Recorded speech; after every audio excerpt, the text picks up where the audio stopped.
এই beautiful people, তো এটা ছিল আমার বিয়ের পরে, বিয়ের 1 উইক পরে আমার হাজব্যান্ড আমার সাথে দেখা করতে আসছিল। তো তার শখ করছি যে সে আমাকে মেহেদি পরিয়ে দিবে, তো যেই বলা সেই কাজ।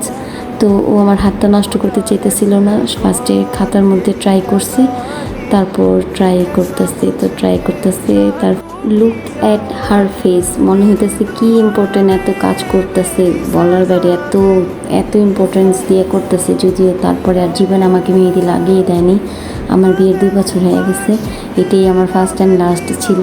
তো শুরুতে এরকম করেই, এটা নিয়ে তেমন কি বলবো আর, আমি তো ফুল এনজয় করতেছিলাম, আমার কাছে অনেক ভালো লাগতেছিল।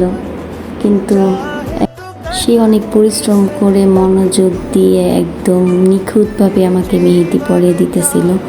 তো আবার জিজ্ঞেস করতেছিল সুন্দর হইতেছে নাকি, ভালো হইতেছে নাকি। তো আমি তো হ্যাঁ হ্যাঁ কী বলবার, তারপর আমার আর ওর নামের ফার্স্ট অ্যালফাবেটটা লিখে দিল। তো এই তো আমার ফার্স্ট তার হাতে মেহেদি পরা। তো কেমন হয়েছে সবাই জানাবেন। Thanks for watching.